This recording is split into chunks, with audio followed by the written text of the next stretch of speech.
الحمد للہ وکفا والصلاة والسلام علی من لا نبی بعد اما بعد فاعوذ باللہ من الشیطان الرجیم بسم اللہ الرحمن الرحیم ان الذین آمنوا والذین ہادوا والنصارى والصابئین من آمن باللہ والیوم الآخر وعمل صالحا فلہم اجرہم عند ربہم ولا خوف علیہم ولا هم یحزنون۔ تحقیق جو لوگ ایمان لا چکے ہیں اور جو لوگ یہودی ہوئے اور نصارہ اور صابی، غرض جو بھی اللہ اور یوم آخرت پر ایمان لے آئے اور عمل کرے قانون شرعی کے موافق، پس ان کے لیے ثواب ہے ان کے رب کے نزدیک، اور ان کے لیے نہ کوئی خوف اور نہ کوئی غم ہوگا۔ سامعین محترم، اس سے ماقبل یہود کی مصری زندگی میں ناکامی کا تذکرہ تھا۔ اب اس آیت مبارکہ سے اللہ تبارک و تعالی قانون نجات ذکر فرمائیں گے کہ وہ کون سا قانون ہے، وہ کون سی بات ہے جس سے نجات مل سکتی ہے۔ تو قرآن مجید فرقان حمید کا ایک بلیغ اسلوب بیان یہ بھی ہے کہ مختصر الفاظ میں نہایت ہی بلیغ نکات پیش کرتا ہے۔ چنانچہ ماقبل میں بنی اسرائیل کی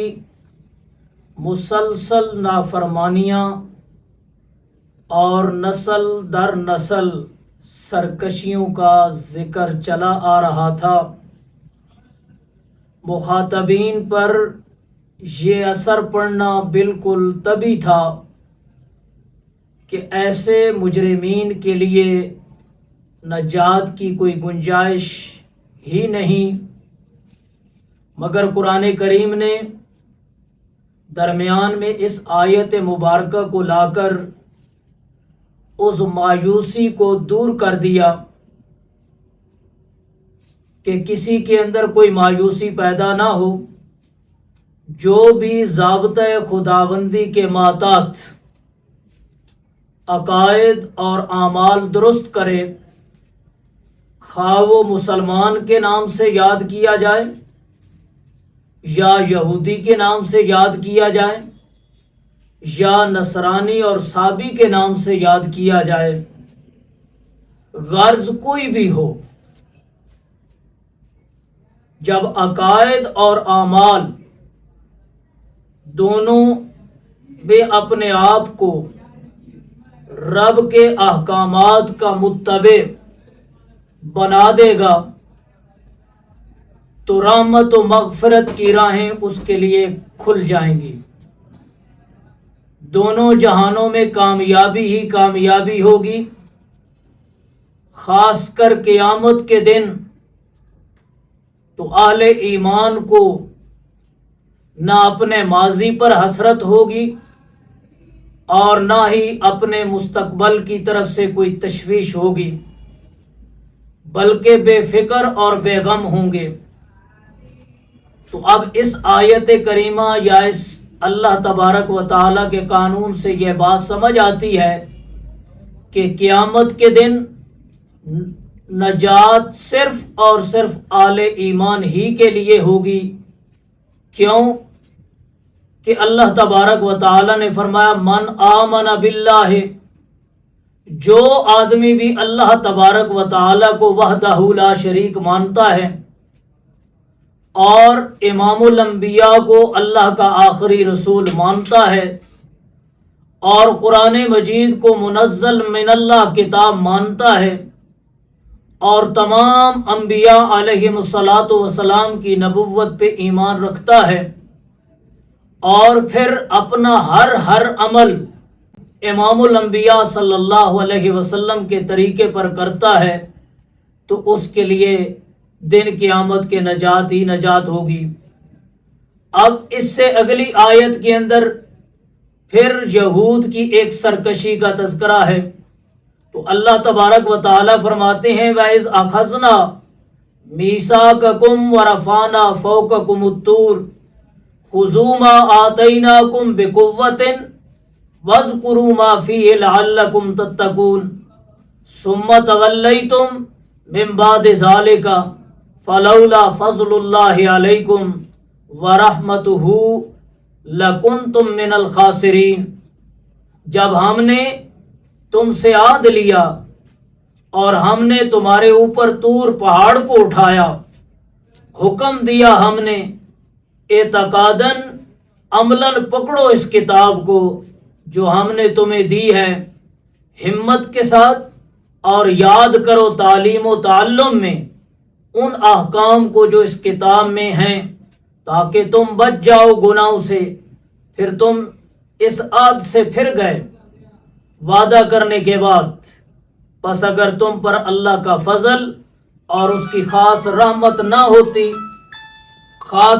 نہ ہوتی تو تم فوراً تباہ ہو جاتے، تباہ و برباد ہو جاتے، فوراً تباہ و برباد ہو جاتے۔ اس سے ماقبل اللہ تبارک و تعالی نے قانون نجات کا تذکرہ کیا تھا۔ اب یہود کی ان آیات کریمہ کے اندر ایک خباثت کا ذکر اللہ تبارک و تعالی فرما رہے ہیں کہ سیدنا موسیٰ علیہ السلام جب تورات لے کر واپس تشریف لائے اور آپ نے فرمایا یہ اللہ کریم کی طرف سے نازل شدہ کتاب ہے، عقائد و اعمال دونوں میں اس کی اطاعت کی جائے، چنانچہ بنی اسرائیل نے کلام اور دیدار خداوندی کا مطالبہ کیا تو صاعقہ ایک چیخ نے ان کو ہلاک کر دیا۔ سیدنا موسیٰ علیہ السلام کی دعا سے دوبارہ زندہ کیے گئے، مگر پھر بھی کہنے لگے یہ احکامات مشکل ہیں، ہم سے عمل نہ ہو سکے گا۔ تو اللہ کریم نے طور پہاڑ ان کے سروں پر کھڑا کر دیا کہ مانتے ہو تو ٹھیک ہے ورنہ ہلاک کر دیے جاؤ گے۔ چنانچہ بنی اسرائیل نے عمل کرنے کا وعدہ کیا تو اللہ کریم نے فرمایا جب ہمت کے ساتھ عقائد اور اعمال دونوں میں اطاعت کرو گے تو اعلیٰ درجے کے متقین بن جاؤ گے۔ مگر وعدے کے بعد بھی بنی اسرائیل نے عمل کرنے سے اعراض کیا تو اللہ کریم نے فرمایا تمہاری بغاوت اور نافرمانی کا تقاضا تو یہ تھا کہ تمہیں فوراً تباہ و برباد کر دیا جاتا، مگر میری رحمت کا تقاضا یہ ہوا کہ تمہیں مہلت مل گئی اور تم فوراً ہلاک نہ ہوئے۔ تو اللہ تبارک و تعالی نے مہلت دی۔ اب ان آیات کریمہ کے بعد ایک سوال پیدا ہوتا ہے، سوال یہ پیدا ہوتا ہے کہ دین قبول کرانے کے لیے جبر نہیں ہوتا، پھر بنی اسرائیلیوں پر پہاڑ کیوں کھڑا کر دیا گیا کہ مانتے ہو تو ٹھیک ہے، اگر نہیں مانتے تو اس پہاڑ کے نیچے تمہیں تباہ و برباد کر دیا جائے گا۔ یہ تو جبر ہے۔ جواب اس کا یہ ہے کہ جب بندہ اسلام قبول کر لے تو پھر عمل کرنے سے اعراض کرے تو وہاں جبر ہوتا ہے، وہاں جبر کیا جاتا ہے۔ بنی اسرائیل نے ایمان تو قبول کر لیا تھا مگر احکام بجا لانے میں مخالفت و اعراض کر رہے تھے، اس لیے ان کے اوپر پہاڑ کو مسلط کر دیا گیا۔ اب ان آیات کریمہ سے یہ بات ثابت ہوتی ہے کہ احکام خداوندی سے بغاوت اور اعراض عذاب الہی کے نزول کا سبب بنتا ہے۔ عذاب الہی سے محفوظ رہنے کا ذریعہ صرف اور صرف رحمت خداوندی ہے۔ تو ہر مسلمان کو اللہ تبارک و تعالی کا فضل اور اللہ تبارک و تعالی کی رحمت ہر وقت مانگنی چاہیے۔ اگر اللہ کا فضل اور اللہ کی رحمت نہ ہو تو ہمارے اتنے گناہ ہیں اور اتنی سرکشیاں ہیں جن کی وجہ سے حق تو یہ بنتا ہے کہ ہم فوراً تباہ و برباد کر دیے جائیں، لیکن اللہ ہمیں مہلت دیتا ہے اور کہیں کہیں عذاب کے نظارے ہمیں دکھاتا ہے تاکہ ہم ان عذاب کے نظاروں کو دیکھ کر عبرت حاصل کریں اور اللہ کی طرف رجوع کریں۔ دعا ہے کہ اللہ ہمیں قرآن مجید سمجھنے کی توفیق عطا فرمائے اور اس کے بعد عمل کرنے کی توفیق عطا فرمائے۔ وما علینا الا البلاغ۔